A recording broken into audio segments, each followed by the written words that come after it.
7 సంఘకాలముల యొక్క వివరణ. విషయ సూచిక. 1.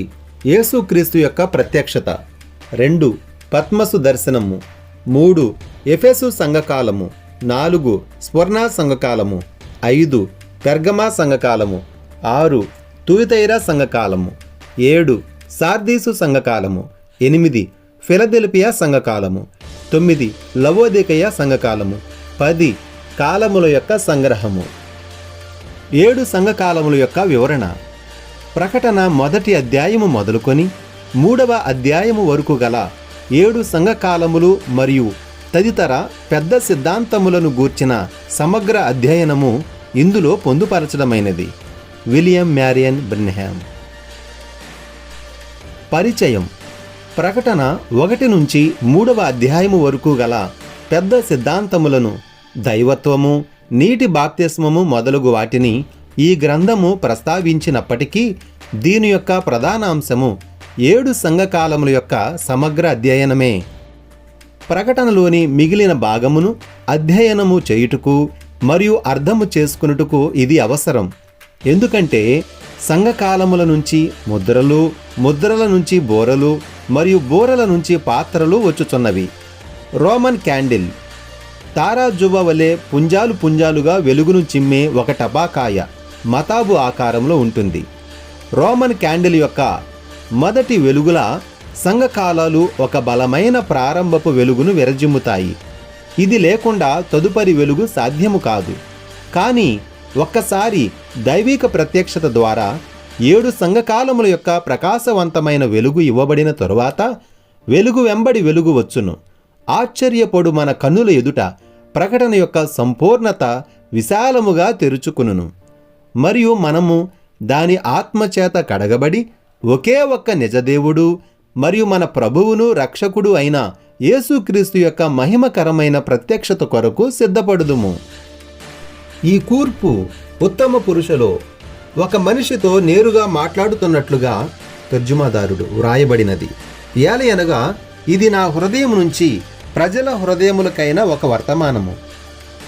దైవత్వమునకు సంబంధించిన అన్ని పేర్లు మరియు బిరుదులను, నామవాచకములను మరియు సర్వనామములను మొదలగు వాటిని, అలాగే బైబిలు, లేఖనము మరియు వాక్యము అనే మాటలను పెద్ద అక్షరములతో క్యాపిటల్స్ వ్రాయుటకు ప్రత్యేకమైన శ్రద్ధ తీసుకొనబడినది. ఎందుకంటే దేవుని యొక్క మహత్యము మరియు వ్యక్తిత్వము మరియు ఆయన యొక్క పరిశుద్ధ వాక్యమును గూర్చి మాట్లాడుతున్నప్పుడు ఇది మాత్రమే తగినదని మేము ఎంచుచున్నాము. ప్రతి చదువరి మీద దేవుని యొక్క దీవెన కొరకై నేను ప్రార్థించుచున్నాను. దేవుని యొక్క ఆత్మచేత వెలిగించబడుట ప్రతి ఒక్కరి ప్రత్యేక భాగమగునుగాక. William Marion Branham. యేసుక్రీస్తు యొక్క ప్రత్యక్షత. Jeffersonville, Indiana, America. 1వ పేరా. ప్రకటన 1వ అధ్యాయము 1వ వచనం నుండి 20 వచనములు. యేసుక్రీస్తు తన దాసులకు కనబరుచుటకు దేవుడు ఆయనకు అనుగ్రహించిన ప్రత్యక్షత. ఈ సంగతులు త్వరలో సంభవింపనయున్నవి. ఆయన తన దూత ద్వారా వర్తమానము పంపి తన దాసుడైన యోహానుకు వాటిని సూచించెను. అతడు దేవుని వాక్యమును గూర్చియు యేసుక్రీస్తు సాక్ష్యమును గూర్చియు తాను చూచినంత మట్టుకు సాక్ష్యమిచ్చెను. సమయము సమీపించినది గనుక ఈ ప్రవచన వాక్యములు చదువువాడును వాటిని విని ఇందులో వ్రాయబడిన సంగతులను గైకొనువారును ధన్యులు. యోహాను ఆసియలో ఉన్న 7 సంఘములకు శుభమని చెప్పి వ్రాయినది. వర్తమాన భూత భవిష్యత్ కాలములలో ఉన్నవాని నుండి, ఆయన సింహాసనం ఎదుటనున్న 7 ఆత్మల నుండి, నమ్మకమైన సాక్షియు, మృతులలో నుండి ఆది సంభూతుడుగా లేచినవాడును, భూపతులకు అధిపతియునైన యేసుక్రీస్తు నుండి కృపా సమాధానములు మీకు కలుగునుగాక. మనలను ప్రేమించుచు తన రక్తము వలన మన పాపముల నుండి మనలను విడిపించిన వానికి మహిమయు ప్రభావమును యుగయుగములు కలుగునుగాక. ఆమేన్. ఆయన మనలను తన తండ్రియగు దేవునికి ఒక రాజ్యముగాను యాజకులనుగాను చేసెను. ఇదిగో ఆయన మేఘారూఢుడై వచ్చుచున్నాడు. ప్రతి నేత్రము ఆయనను చూచును. ఆయనను పొడిచిన వారును చూచెదరు. భూజనులందరూ ఆయనను చూచి రొమ్ము కొట్టుకుందురు. అవును, ఆమేన్. అల్ఫాయు ఒమేగయు నేనే, వర్తమాన భూత భవిష్యత్ కాలములలో ఉండువాడను నేనే అని సర్వాధికారియు దేవుడునగు ప్రభువు సెలవిచ్చుచున్నాడు. మీ సహోదరుడును యేసును బట్టి కలుగు శ్రమలోను రాజ్యములోను సహనములోను పాలివాడునునైనా యోహానును నేను దేవుని వాక్యము నిమిత్తమును యేసును గూర్చిన సాక్ష్యము నిమిత్తమును పద్మసు ద్వీపమున పరవాసినైతిని.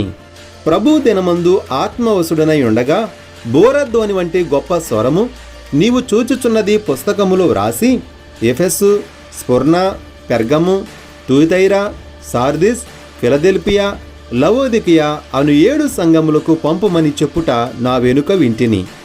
ఇది వినగా నాతో మాటలాడుచున్న స్వరం ఏమిటో అని చూడ తిరిగి తిని, తిరుగుగా 7 సువర్ణ దీపస్తంభములను, ఆ దీపస్తంభముల మధ్యను మనుష్య కుమారుని పోలిన ఒకనిని చూచి తిని. ఆయన తన పాదముల మట్టునకు దిగుచున్న వస్త్రము ధరించుకొని రొమ్మునకు బంగారు దట్టి కట్టుకొని ఉండెను. ఆయన తలయు తల వెండ్రుకలను తెల్లని ఉన్నిని పోలినవై హిమమంత ధవళముగా ఉండెను. ఆయన నేత్రములు అగ్ని జ్వాల వలె ఉండెను.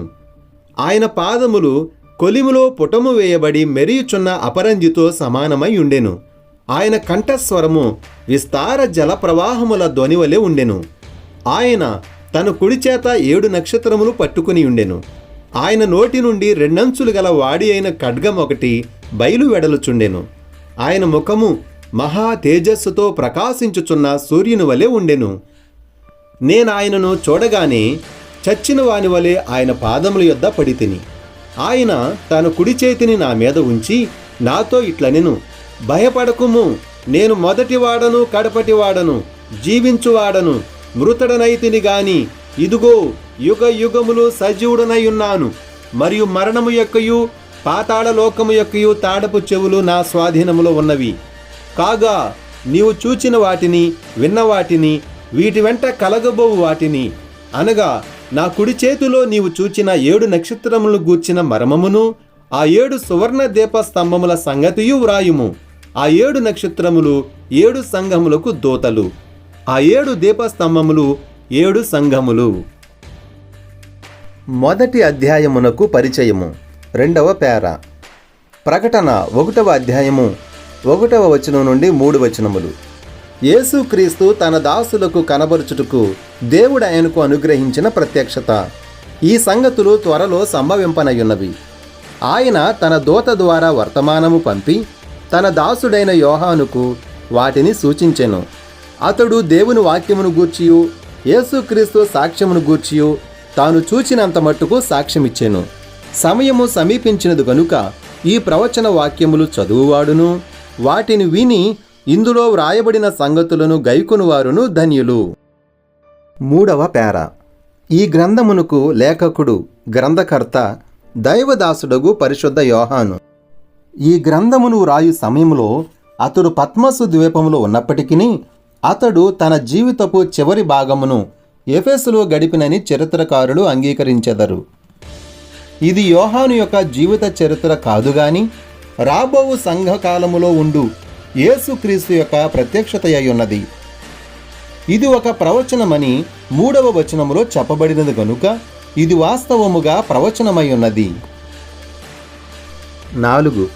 ఈ గ్రంథమును మామూలుగా పరిశుద్ధ యోహాను యొక్క ప్రత్యక్షత గ్రంథమందురు గాని అది సరికాదు. అన్ని కాలములలోని క్రైస్తవుల కొరకు యోహానుకి ఇయ్యబడిన యేసుక్రీస్తు యొక్క ప్రత్యక్షతయే ఇది. బైబిలు గ్రంథమంతటిలోనూ యేసు స్వయముగా వ్రాసినది ఇది ఒకటే, ఒక లేఖకునికి వ్యక్తిగతంగా ప్రత్యక్షమగుట ద్వారా. 5వ పేర. ఇది బైబిలులోని చివరి గ్రంథము అయినప్పటికీ సువార్త యొక్క ఆది మరియు అంత్య యుగములను గూర్చి చెప్పుచున్నది. 6. ప్రత్యక్షతకు గ్రీకు పదము అపోకలిప్స్ అనగా ముసుగు తీయుట అని అర్థము. ఈ ముసుగు తీయుట గూర్చి సంపూర్ణంగా గ్రహించుటకు ఒక శిల్పి తాను తయారు చేసిన విగ్రహము పైనున్న ముసుగును తొలగించుట ఉదాహరణగా చెప్పుకొనవచ్చును. ప్రేక్షకులకు దానిని కనపరుచును. అది ముసుగు తీయుట అనగా ముందు నుండి దాచబడిన దానిని బయట పెట్టుట. కాబట్టి ఈ ముసుగు తీయుట క్రీస్తు వ్యక్తిత్వం యొక్క ప్రత్యక్షత మాత్రమే కాదు గాని రానయ్యుండిన 7 సంఘకాలములలోని ఆయన భవిష్యత్ కార్యములను ప్రత్యక్షపరుచుట అయి ఉన్నది. 7. ఒక నిజ విశ్వాసికి ఆత్మ ద్వారా అనుగ్రహింపబడు ప్రత్యక్షత యొక్క ప్రాముఖ్యతను ఎన్నడూ హద్దుమీరి నొక్కి చెప్పలేము. ప్రత్యక్షత అనునది నీవు గ్రహించు దానికన్నా మిన్నయైనది. మరియు ఈ ప్రత్యక్షత గ్రంథము మరియు నీవు అను దానిని గురించి నేను మాట్లాడబోవటలేదు.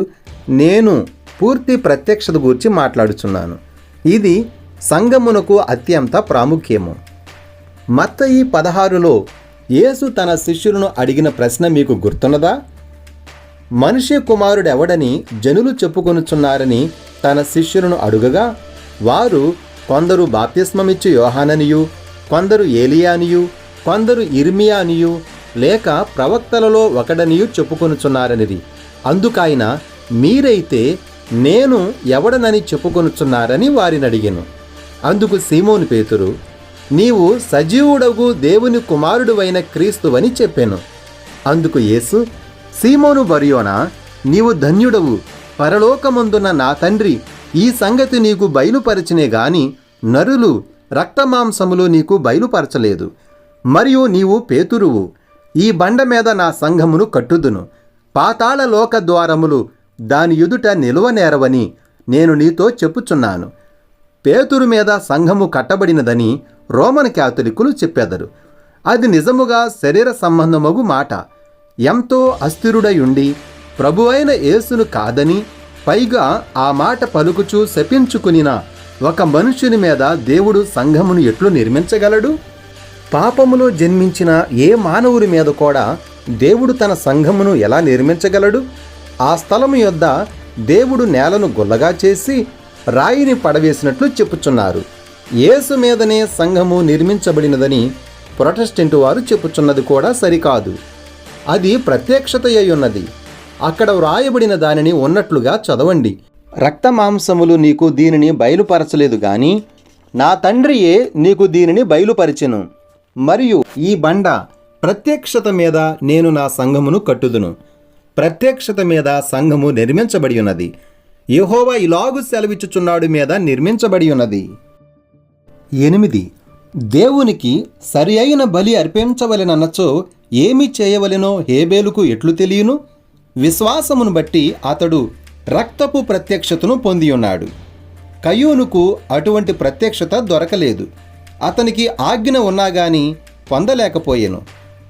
కాబట్టి అతడు సరి అయిన అర్పణను అర్పించలేకపోయెను. దేవుని నుండి వచ్చిన ఆ ప్రత్యక్షతయే ఆ భేదమును కలగజేసి మరియు హేబేలుకు నిత్య జీవమును ఇచ్చినది.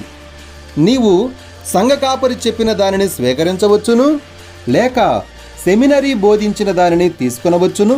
నిన్ను ఒప్పింపజేయు వాగ్దానం అంతటితో దానిని వారు నీకు బోధింపవచ్చును. కానీ యేసే క్రీస్తు అయి ఉన్నాడనియు, నిన్ను పవిత్రపరుచున్నది రక్తమేననియు, దేవుడే నీ రక్షకుడనియు దేవుడు బయలుపరచు వరకు నీవెన్నడూ నిత్య జీవమును పొందలేవు. ఆత్మ సంబంధమగు ప్రత్యక్షత ద్వారా మాత్రమే అది జరుగును. 9. ఈ ప్రకటన గ్రంథము యేసు యొక్క ప్రత్యక్షత గ్రంథమని నేను చెప్పాను. ఆ 7 కాలములలో ఆయన సంఘములలో ఏమి చేయుచున్నాడో చూపించుచున్నది. అది ఒక ప్రత్యక్షత. ఎందుకనగా శిష్యులు తమంతట తాముగా ఈ నమోదైన సత్యములను తెలుసుకొనలేదు. ఇంతకు ముందు అది వారికి ప్రత్యక్షపరచబడలేదు. అపోస్తలుల కార్యముల గ్రంథములలోని ఒక సంగతి మీకు గుర్తున్నదా? వారు యేసు యొద్దకు వచ్చి ఇట్లడిగిరి, ఈ కాలములో నీవు ఇజ్రాయేలుకు రాజ్యమును తిరిగి ఇచ్చెదవా? అందుకాయన ఇట్లనెను, కాలములను సమయములను తెలుసుకొనవలసిన పని మీకు లేదు. ఆ మనుష్యులు యేసు భూసంబంధమైన రాజ్యమును స్థాపించుచున్నాడనియే ఇంకా తలంచుచుండిరి. కాని ఆయన నిర్మించబోచున్నది ఆత్మ సంబంధమగు రాజ్యము. అందులో ఆయన స్థానము ఏమిటో ఆయన వారికి చెప్పలేదు. ఎందుకనగా తండ్రి ఇంకా దానిని ఆయనకు ప్రత్యక్షపరచలేదు. కానీ ఆయన మరణము మరియు పునరుద్ధానముల తరువాత ఆయన మధ్యవర్తిగా పనిచేయుచున్న ఈ ప్రత్యేక సమయములో ఆయన దీనిని స్థిరముగా చూపగలిగెను. ఇక్కడ ఆయనే స్వయముగా యోహానుకు ప్రత్యక్షత అనుగ్రహించెను. సంఘములో తన యొక్క మహిమ మరియు సన్నిధి యొక్క అర్థమును వివరముగా చూపియున్నాడు. 10. అపవాది యొక్క అంతము ఏమిటో ఈ ప్రత్యక్షతలో ఆయన చెప్పియున్నాడు. అపవాదిని ఆయన ఏమి చేయునో ఆయన మనకు చెప్పియున్నాడు. అగ్నిగుండములో వానిని పడద్రోయును. సాతానును వెంబడించు వారి యొక్క అనగా దుష్టుల యొక్క అంతమును ఆయన బయలుపరిచెను. దానిని సాతాను అసహ్యించుకొనును. 11. పరిశుద్ధ గ్రంథములోని 2 గ్రంథములను మిగిలిన వాటన్నిటికంటే సాతాను అసహ్యించుకొనెనని మీరెప్పుడైనా గమనించారా? ఉదాహరణకు వేదాంత పండితుల ద్వారాను నకిలీ శాస్త్రజ్ఞుల ద్వారాను వాడు ఎల్లప్పుడూ ఆదికాండము మరియు ప్రకటన గ్రంథం మీద దాడి చేయుచునే ఉన్నాడు. ఈ 2 గ్రంథములలోనూ మనము సాతాను యొక్క ఆరంభమును, వాని యొక్క శాపగ్రస్త విధానములను, వాని యొక్క నాశనమును చూచెదము. అందువలననే వాడు వాటి మీద దాడి చేయుచున్నాడు. బయటపడుచున్నందుకు వాడు సిగ్గుపడి కోపించుచున్నాడు. ఆ 2 గ్రంథములలో వాని యొక్క స్థితి ఏమిటో పూర్తిగా బయటపడుచున్నది. సాతాను గురించి యేసు చెప్పెను, వానికి నాతో పాలు లేదు మరియు నాకు వానితో పాలు లేదు. దానిని అపవాది మరో విధముగా రుజువు చేయగోరుచున్నాడు, కానీ అది వాని చేత కాదు. కాబట్టి వాక్యము పట్ల ఉన్న నమ్మకమును తొలగించుటకు వాని సాయశక్తులా ప్రయత్నము చేయుచున్నాడు. కానీ సంఘము సాతానును నమ్మక వాక్యము యొక్క ఆత్మ ప్రత్యక్షతను నమ్మిన ఎడల ఆమెకు అనగా సంఘమునకు వ్యతిరేకంగా పాతాళలోక ద్వారములు నిలువజాలవు. 12. మీరు వేరుగా తలంచని ఎడల ఇక్కడ నేను నా స్వంత సేవలోని ఒక మాటను చెప్పెదను. నా జీవితములోని ఈ వరము సహజాతీతమైనదని మీ అందరికీ తెలియను. ఇది ఒక వరము. దీని మూలముగా పరిశుద్ధాత్మ వ్యాధులను వివేచింపగలుగుచున్నది మరియు మానవుల హృదయములలోని ఆలోచనలను ఎరుగుచున్నాను. దేవునికి మాత్రమే తెలియు మరుగైన సంగతులు నాకు బయలుపరచబడుచున్నవి.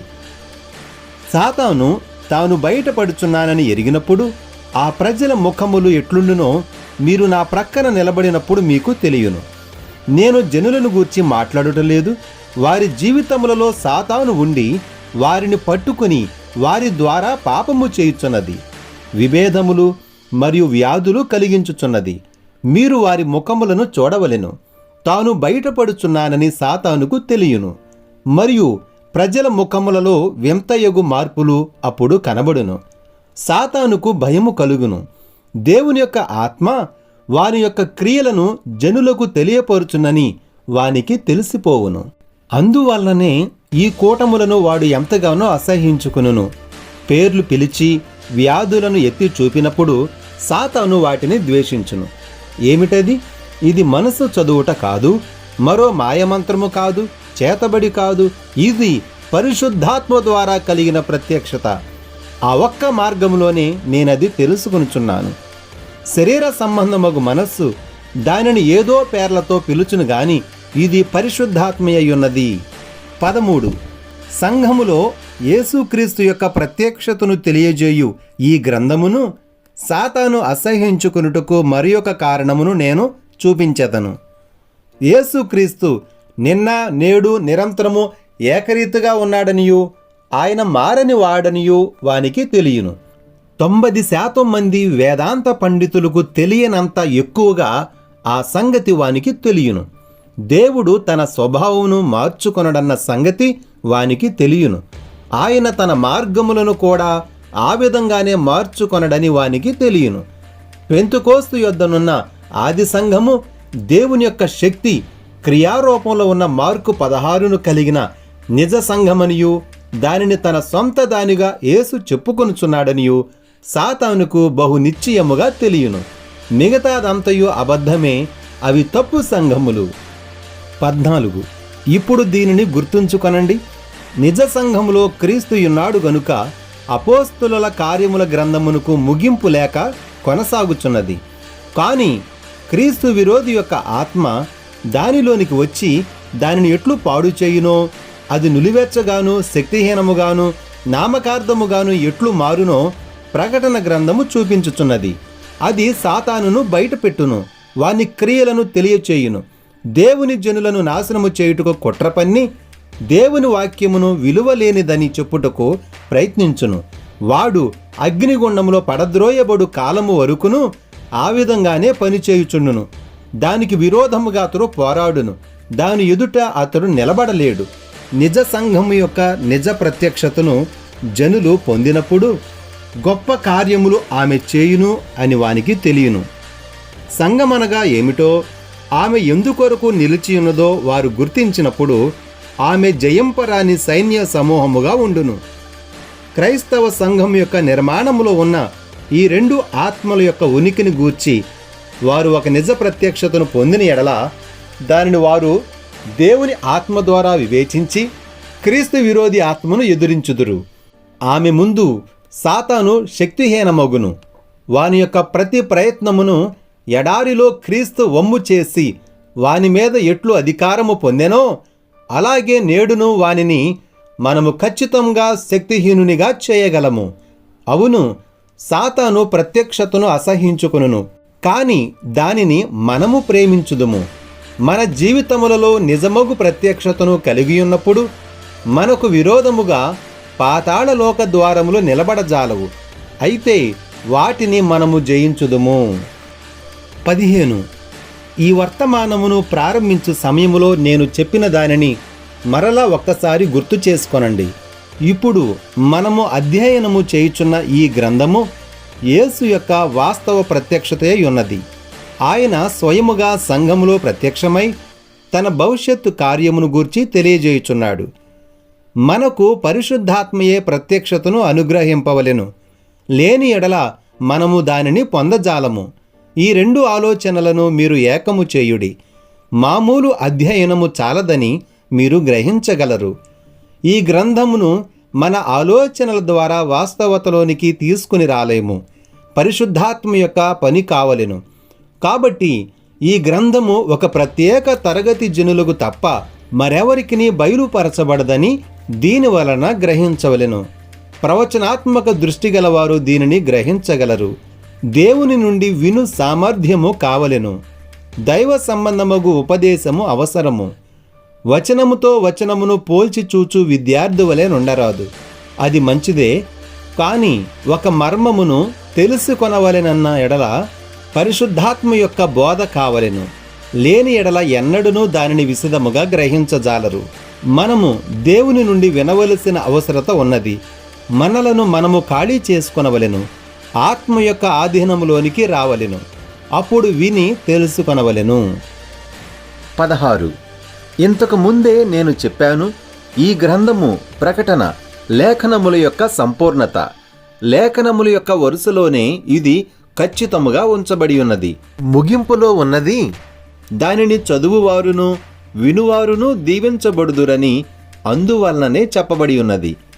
దేవుని యొక్క ప్రత్యక్షత అపవాది మీద నీకు అధికారమిచ్చును. ఆ ప్రకారముగానే దానికి కలుపువారు దానిలోనిది తీసివేయువారు శాపగ్రస్తులగుదురని చెప్పబడెను. అది నిజముగా జరుగును. దేవుని యొక్క పరిపూర్ణ ప్రత్యక్షత నుండి కూర్పులు మార్పులు చేయువారు శత్రువును జయించగలరా? అది చాలా సామాన్యముగా అర్థమగు సంగతి. వాక్య ప్రత్యక్షత కంటే జయించు శక్తి మరేదియూ లేదు. చూడండి, 3వ వచనంలో ఈ గ్రంథము పట్ల శ్రద్ధ కలిగి ఉన్న వారికి ఒక ఆశీర్వచనము వచ్చునని చెప్పబడెను. ఉదయకాలమందు జనులకు వాక్యమును యాజకులు చదివి వినిపించు ఆచారము పాత నిబంధనలో ఉన్నదని తలంచుచున్నాను. చూడండి, చాలామంది చదవలేరు. కాబట్టి యాజకుడు వారికి చదివి వినిపించవలెను. వాక్యము అక్కడున్నంత కాలము ఆశీర్వచనము అక్కడ ఉండును. దానిని చదివినా వినినా ఒక్కటే. 17. కాలము సమీపించి ఉన్నది. ఇంతకు ముందు సమయము సమీపించి ఉండలేదు. దేవుని యొక్క జ్ఞానము మరియు పథకమును బట్టి ఈ శక్తిగల ప్రత్యక్షత దేవునికి సంపూర్తిగా తెలియను. ఇంతకు ముందు రాలేదు. ఆ విధంగా మనము వెంటనే ఒక సూత్రమును నేర్చుకుందుము. ప్రతి కాలమునకు దేవుని యొక్క ప్రత్యక్షత ఆ కాలములో మాత్రమే వచ్చును. ఆ ప్రత్యేక కాలములో మాత్రమే వచ్చును. ఇజ్రాయేలు యొక్క చరిత్రను చూడండి. దేవుని యొక్క ప్రత్యక్షత మోషేకు ఒక ప్రత్యేక కాలములో మాత్రమే దొరికెను. అది ఒక చారిత్రక కాలము. ప్రజలు దేవునికి మొరపెట్టినప్పుడు మరింత ప్రత్యేకముగా వచ్చినది. యేసు స్వయముగా కాలము సంపూర్ణమైనప్పుడే వచ్చెను. ఆయన దేవత్వము యొక్క సంపూర్ణ ప్రత్యక్షతయై ఉన్నాడు. ఈ కాలము లవోదికలో దేవుని యొక్క ప్రత్యక్షత తగిన సమయంలో వచ్చును. అది తప్పిపోదు. అది నిర్ణయ కాలమునకు ముందుగా రాదు. దీనిని ఆలోచించుము మరియు జాగ్రత్త పడుము. ఎందుకనగా నేడు మనము అంత్యకాలములో ఉన్నాము. 18 అభినందనము. ప్రకటన 1వ అధ్యాయం 4వ వచనం నుండి 6వ వచనముల వరకు. యోహాను ఆసియలో ఉన్న 7 సంఘములకు శుభమని చెప్పి వ్రాయునది. వర్తమాన భూత భవిష్యత్ కాలములలో ఉన్నవాని నుండి, ఆయన సింహాసనము ఎదుటనున్న 7 ఆత్మల నుండి, నమ్మకమైన సాక్షియు, మృతులలో నుండి ఆది సంభూతుడుగా లేచినవాడును, భూపతులకు అధిపతియునైన యేసుక్రీస్తు నుండి కృపా సమాధానములు మీకు కలుగునుగాక. మనలను ప్రేమించుచు తన రక్తము వలన మన పాపముల నుండి మనలను విడిపించిన వానికి మహిమయు ప్రభావమును యుగయుగములు కలుగునుగాక. ఆయన మనలను తన తండ్రియగు దేవునికి రాజులనుగాను యాజకులనుగాను చేసెను. ఆమేన్. 19 ఆసియా అను మాటకు ఆసియా మైనరు అని అర్థము. అది ఒక చిన్న భూభాగము. ఇండియానా రాష్ట్రమంత పరిమాణములో ఉండును. అక్కడ ఈ 7 సంఘములున్నవి. అక్కడుండిన ఇతర సంఘములన్నింటిలో నుండి వీటిని ఎన్నుకునుట జరిగినది. ఎందుకనగా వాటికి ప్రత్యేక గుణలక్షణములున్నవి. శతాబ్దముల తరువాత ఆయా కాలములలో వచ్చు సంఘములకు అదే గుణలక్షణములుండును. 20 సింహాసనము ఎదుట 7 ఆత్మలున్నవి. అవి 7 వర్తమానికులకు ఇవ్వబడిన ఆత్మలు. ప్రతి వారికిని వారు జీవించిన కాలమునకు చెందిన పరిచర్య ఇవ్వబడెను. 21 ఈ పలుకబడిన పదములను చూడండి. ఇప్పుడున్నవాడు, ముందుండినవాడు, రాబోవువాడు, నమ్మకమైన సాక్షియు, మృతులలో నుండి ఆది సంభూతుడుగా లేచినవాడును, భూపతులకు అధిపతియు, అల్ఫాయు ఒమేగయు, సర్వాధికారియు అను ఈ మాటలన్నీయు ఒకే వ్యక్తికి సంబంధించిన బిరుదులు మరియు వర్ణనలు. ఆయనే ప్రభువైన యేసుక్రీస్తు. మన పాపములను ఆయన తన స్వరక్తమందు కడిగెను. 22 యోహానులోనున్న దేవుని ఆత్మ యేసుక్రీస్తు యొక్క ఎనలేని దైవత్వమును ఆ విధముగా క్రమ పద్ధతిలో వ్యక్తపరచెను. దైవత్వమును ఒకే దేవునిగా బయలుపరచెను. ఈనాడు పెద్ద తప్పు జరుగుచున్నది. ఒక్క దేవునికి బదులుగా 3 దేవుళ్లను వారు చూపించుచున్నారు. ఈ ప్రత్యక్షత యేసు ద్వారా యోహానుకు ఇవ్వబడినది. ఆ తప్పును ఆయనే సరిదిద్దెను. అక్కడ 3 దేవుళ్ళు కారుగాని ఒకే దేవుడు 3 కార్యాలయములలో ఉన్నాడు. ఒకే దేవునికి తండ్రి, కుమారుడు, పరిశుద్ధాత్మ అను 3 బిరుదులున్నవి. ఈ గొప్ప ప్రత్యక్షతను ఆది సంఘము కలిగియుండినది. ఈ చివరి దినమున అది తప్పక పునరుద్ధరించబడును. నీటి బాప్తిస్మము యొక్క సరైన విధానముతో పాటుగా ఇది కూడా చక్కదిద్దబడును. 23 ఇప్పుడు ఆధునిక వేదాంత పండితులు నాతో సమ్మతించరు. ఏలయనగా ఒక గొప్ప క్రైస్తవ పత్రికలో ఈ విధముగా వ్రాయబడింది. ఆ బోధ త్రిత్వము పాత నిబంధన యొక్క హృదయములోను మరియు కేంద్రం వద్ద ఉన్నది. మరియు అది అంతే నిశ్చయముగా క్రొత్త నిబంధన యొక్క హృదయములోను మరియు కేంద్రం వద్ద ఉన్నది. ఒకరికంటే ఎక్కువ దేవుళ్ళున్నారను తలంపుకు పాత నిబంధన ఎంత వ్యతిరేకముగా ఉన్నదో కొత్త నిబంధనయు అంతే వ్యతిరేకముగా ఉన్నది. అయినా కొత్త నిబంధన తండ్రి దేవుడనియు మరియు కుమారుడు దేవుడనియు మరియు పరిశుద్ధాత్మ దేవుడనియు మరియు ఈ 3 ఒకే దేవుని యొక్క 3 పార్శ్వములు కావుగాని ఒకరితో ఒకరు వ్యక్తిగత సంబంధము కలిగి నిల్చున్న 3 వ్యక్తులని అంతే తేటగా బోధించున్నది. 3 వ్యక్తులు గాని ఒకే దేవుడు అను గొప్ప సిద్ధాంతము ఇక్కడ మనకున్నది. 24 వారు ఇలా కూడా చెప్పారు. బైబిల్ పరముగా దేవుడు ఒక వ్యక్తి కాదు, కానీ దేవుడు 3 వ్యక్తులు ఒక దేవునిలో. అదే త్రిత్వం యొక్క గొప్ప మర్మము. 25 అది నిశ్చయముగా గొప్ప మర్మమే. తర్జుమాదారుడు ఒకే దేవునిలో 3 వ్యక్తులు ఎట్లుండగలరు? అందుకు సంబంధించిన బైబిలు లేదు సరిగదా, జ్ఞానయుక్తమగు తర్కము కొరవడుటను కూడా అది చూపించుచున్నది. ముగ్గురు వేర్వేరు వ్యక్తులు ఒకే పదార్థంతో చేయబడినను ముగ్గురు దేవుళ్ళగుదురు, లేదా భాషకు పూర్తిగా అర్థం లేకుండా పోయింది. 26. ఈ మాటలు మరలా వినండి. అల్ఫాయు ఒమేగయు నేనే, వర్తమాన భూత భవిష్యత్ కాలములలో ఉండువాడను నేనే అని సర్వాధికారియు దేవుడునగు ప్రభువు సెలవిచ్చుచున్నాడు. ఇది దైవత్వము. ఇప్పుడు ఒక సామాన్య ప్రవక్త కాడు, ఒక మనిషి కాడు, ఈయన దేవుడు. ఇది ముగ్గురు దేవుడి యొక్క ప్రత్యక్షత కాదు గాని సర్వశక్తుడగు ఒకే ఒక్క దేవుని యొక్క ప్రత్యక్షత. 27. సంఘము యొక్క ప్రారంభములో వారు ముగ్గురు దేవుళ్లను నమ్మలేదు. ఆ రకమైన విశ్వాసమును మీరు అపోస్తలులలో కనుగొనలేరు. అపోస్తలుల కాలము తర్వాత వచ్చిన ఈ సిద్ధాంతము నైసియా ఆలోచన సభ వద్ద వివాదాంశముగాను మరియు ప్రధాన బోధగాను మారినది. దైవత్వమును గూర్చిన బోధ నైసియా వద్ద 2 మార్గములుగా చీలిపోవుటకు కారణమయ్యింది, మరియు ఆ చీలిక నుంచి 2 విపరీతములు వచ్చాయి. ముగ్గురు దేవుళ్లను నమ్ముతూ ఒకటి బహుదేవత్వములోనికి వెళ్ళింది, మరియు తక్కినవి ఏకత్వము యూనిటేరియనిజం లోనికి వెళ్ళాయి. అది రావడానికి కొంచెం సమయం పట్టింది, కానీ అది వచ్చింది, మరియు అది ఈరోజు ఇక్కడే ఉంది. కానీ యోహాను ద్వారా ఆత్మ సంఘములకిచ్చిన ప్రత్యక్షత, నేను ప్రభువైన యేసుక్రీస్తును, అది అంతా నేనే, వేరే దేవుడెవడూ లేడు. మరియు ఈ ప్రత్యక్షతపై ఆయన తన ముద్ర వేసెను. 28. దీనిని చూడండి. యేసు తండ్రి ఎవరు? ఆమె పరిశుద్ధాత్మ వలన కుమారుని కనినది అని మత్తయి 1వ అధ్యాయం 18వ వచనం చెబుతుంది. కానీ దేవుడు తన తండ్రి అని యేసు స్వయముగా చెప్పుకొనెను. మనము తరచుగా వాడే తండ్రియగు దేవుడు మరియు పరిశుద్ధాత్మయగు దేవుడు అనే మాటలు తండ్రి మరియు పరిశుద్ధాత్మ ఒక్కటే అని కనబరుచుచున్నవి. నిశ్చయముగా వారు ఒకటే, లేదా యేసుకు 2 తండ్రులున్నారా? కానీ గమనించండి, ఆయన మరియు ఆయన తండ్రి ఒక్కటే అని యేసు చెప్పెను, 2 కాదు. అందువల్ల ఒక్కడే దేవుడగుచున్నాడు.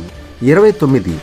చరిత్రను బట్టియు మరియు లేఖనమును బట్టియు ఇది నిజమొగుట వలన ఈ ముగ్గురు ఎక్కడి నుంచి వచ్చారని జనులు ఆలోచిస్తారు. క్రీస్తు శకం 325లో నైసియా ఆలోచన సభ వద్ద అది సంస్థాపక సిద్ధాంతమయ్యింది. ఈ త్రిత్వము పూర్తిగా ఇది లేఖనానుసారము కాని మాట. రోము యొక్క అనేక దేవుళ్లపై ఆధారపడినది. వారు కలిగి ఉన్న అనేక దేవుళ్లకు రోమనులు ప్రార్థించుచుండిరి. పూర్వీకులను కూడా వారు మధ్యవర్తులుగా ఆరాధించేవారు.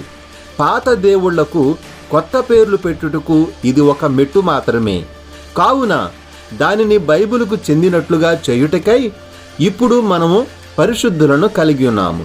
కావున బృహస్పతి, వెనిస్, మార్స్ మొదలగు వారికి బదులుగా పౌలు, పేతురు, ఫాతిమా, క్రిస్టోఫర్ వగైరా వగైరా మనకున్నారు.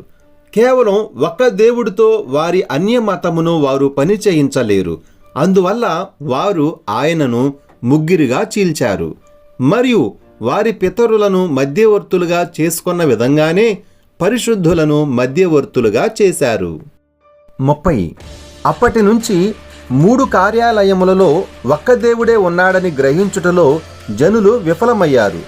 లేఖనం ప్రకారం దేవుడొక్కడే అని వారికి తెలుసు. కానీ దేవుడిని ఒక ద్రాక్ష గెలవలే ఒకే దేవత్వము అందరి మధ్య సమానంగా పంచబడిన ముగ్గురు వ్యక్తులుగా చేయుటకు వారు ప్రయత్నించుదురు. కానీ ఇక్కడ ప్రకటనలో యేసు ఉన్నవాడు, ఉండినవాడు మరియు రానున్నవాడని ఇది తేటగా చెబుతున్నది. ఆయనే అల్ఫా మరియు ఒమేగా, అనగా ఆది నుండి అంతము వరకు, లేదా దాని యొక్క సమస్తము ఆయనే అని అర్థము. ఆయనే సమస్తము, సర్వశక్తుడు. ఆయనే షారోను పుష్పము, లోయలోని పద్మము, వేకువ నక్షత్రము, నీతి చిగురు, తండ్రి, కుమారుడు మరియు పరిశుద్ధాత్మ. ఆయన దేవుడు, సర్వశక్తుడగు దేవుడు, ఒకే దేవుడు. 31. మొదటి తిమోతి 3వ అధ్యాయం 16వ వచనములో ఇట్లున్నది: నిరాక్షేపముగా దైవభక్తిని గూర్చిన మర్మము గొప్పదయ్యున్నది. ఆయన సశరీరుడుగా ప్రత్యక్షమయ్యెను. ఆత్మ విషయమున నీతిపరుడని తీర్పునొందెను. దేవదూతలకు కనబడెను. రక్షకుడని జనములలో ప్రకటింపబడెను. లోకమందు నమ్మబడెను. ఆరోహణుడై తేజోమయుడయ్యెను. ఈ విధముగా బైబిలు చెప్పుచున్నది. ఇక్కడ మొదటి వ్యక్తి గూర్చి గాని, లేదా రెండవ వ్యక్తి గూర్చి గాని, మూడవ వ్యక్తి గూర్చి గాని చెప్పలేదు. దేవుడు శరీరమందు ప్రత్యక్షమాయెనని చెప్పెను. ఒకే దేవుడు, ఆ ఒక్క దేవుడు శరీరమందు ప్రత్యక్షమాయెను. ఇది చాలును. దేవుడు ఒక మానవ రూపంలో వచ్చెను. అందువలన మరొక దేవుడు కాదు గాని ఆయనే దేవుడు. అదే దేవుడు. అది ఏ ప్రత్యక్షత అయినది. ఎప్పుడునూ అది ఏ ప్రత్యక్షత. ఒకే దేవుడు. 32వ పేరా. మనము తిరిగి బైబిల్ యొద్దకు వెళ్ళి మరియు ఆయన స్వయముగా ఇచ్చుకొనిన ప్రత్యక్షత ప్రకారముగా ఆదియందు ఆయన ఏమై ఉన్నాడో చూద్దాం. ఆ గొప్ప యెహోవా అగ్నిస్తంభంలో ఇజ్రాయేలునకు ప్రత్యక్షమాయెను. నిబంధనకు దూతగా ఆయన ఆ అగ్నిస్తంభంలో జీవించెను మరియు అనుదినము ఇజ్రాయేలీయులను నడిపించెను. ఆలయము వద్ద ఆయన తన రాకను ఒక గొప్ప మేఘముతో ప్రకటించెను. ఆ తరువాత ఒక దినమున ఆయన కన్యకకు జన్మించెను. ఆయన తన కొరకు సిద్ధపరచబడిన శరీరమును పొందెను. ఇజ్రాయేలు యొక్క గుడారములకు పైన నివాసము చేసిన దేవుడు ఇప్పుడు తానే ఒక శరీరపు గుడారమును ధరించుకొని మనుష్యుల మధ్య మనిషిగా నివాసము చేసెను. కాని ఆయన ఆ దేవుడే. 33. క్రీస్తులో దేవుడున్నాడని బైబిలు బోధించుచున్నది. శరీరము యేసు. దైవత్వం యొక్క సర్వ పరిపూర్ణత ఆయనలో నివాసము చేసెను. శరీరరీత్యా ఆయనలో యుండెను. అంతకంటే తేటగానున్నది మరి ఒకటి ఏదీ లేదు. మర్మము, అవును, కాని వాస్తవముగా సత్యము. అంతకంటే విశదముగా మరేమీ చెప్పలేము. అప్పుడు ఆయన ముగ్గురు వ్యక్తులుగా లేనప్పుడు ఇప్పుడును ఆయన ముగ్గురు వ్యక్తులుగా ఉండడు. ఒకే దేవుడు. ఆ దేవుడే శరీరమును ధరించుకొనెను. 34. నేను దేవుని యొద్ద నుండి వచ్చియున్నాను, తిరిగి దేవుని యొద్దకు ఎక్కిపోవచ్చున్నాను అని యేసు చెప్పెను. యోహాను 16వ అధ్యాయము 27 నుండి 28 వచనాలు. ఖచ్చితముగా అదే జరిగియున్నది. ఆయన తన యొక్క మరణము, సమాధి, పునరుద్ధానము మరియు ఆరోహణల మూలముగా భూమి మీద నుండి అదృశ్యుడాయును. దమస్కునకు పోవు మార్గంలో ఆ తరువాత పౌలు ఆయనను కలుసుకునిను. ఆయన పౌలుతో ఇట్లు మాట్లాడెను. సౌలా సౌలా, నీవు నన్నెందుకు హింసించుచున్నావు? అందుకు సౌలు, ప్రభువా, నీవెవరువు అని అడుగగా, నేను యేసును అని ఆయన చెప్పెను. ఆయన అగ్నిస్తంభముగా ఉండెను. గుడ్డితనము కలగజేసిన వెలుగు. ఆయన వెనుదిరిగెను. ఆయన ఖచ్చితముగా తాను చేయుదునని చెప్పినదే చేసెను. శరీరము అను గుడారమును ధరించక ముందు ఆయన ఏ రూపములో అయితే ఉండెనో ఆ రూపములోనికే తిరిగి వెళ్ళెను. ఆయన దానిని పొందియున్నట్లుగా యోహాను చూచెను. యోహాను 1వ అధ్యాయం 18వ వచనం. దేవుని ఎవడునూ ఎన్నడూనూ చూచి ఉండలేదు. తండ్రి రొమ్ముననున్న అద్వితీయ కుమారుడే ఆయనను బయలుపరచెను. గమనించండి, యేసు వర్తమాన కాలములో ఉన్నవాడని యోహాను చెప్పెను. ఆయన తండ్రి యొక్క రొమ్ములో ఉండెను. 35.